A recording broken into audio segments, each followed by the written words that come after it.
Start.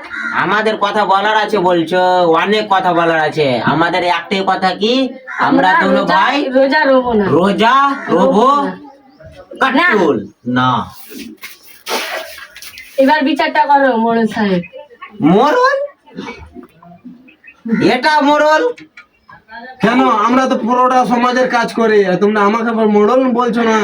তোমাকে কি না লিবো? যেটি টাকা আছে, যেটি টাকা আছে, যেটি টাকা আছে। দেখবি তোমার টাকা তো 250, আমার কাছে 1 কেজি লাগবে।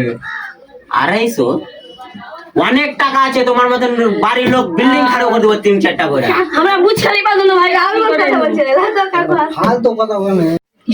তো মোরল সাহেব, আমরা দুনো ভাই মিলে আমার আব্বার উপরে অত্যাচার করলাম, তো এটা কি মাপসাপ হবে? ক্ষমা হবে, অবশ্যই হবে। কিন্তু তোমার আব্বাকে বলবা কি, আব্বা আমরা এরপর 30টা রোজাই করব, আর আমাদের যে আমরা টাকা ইনকাম করি সেটা আব্বা আমরা তোমাকে দিয়ে দিব, আর তোমার আমি কথা শুনবো আব্বা।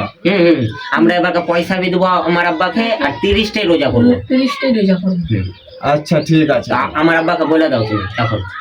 ওই মোড়ল সাহেব, হ্যাঁ বলেন। আমি যেটা বল, আমার ছেলে আমার সঙ্গে খুব ভুল করেছে, সেটা আমাকে সমর্থন জানিয়েছে, আর ওর ভুলের কাজগুলা তুমি ক্ষমা করে দাও তোমার ছেলের। আরাম করে ঘুমিয়ে ভিডিও করছি। ধরো বাবা, ধরো। কি বললো মোড়ল?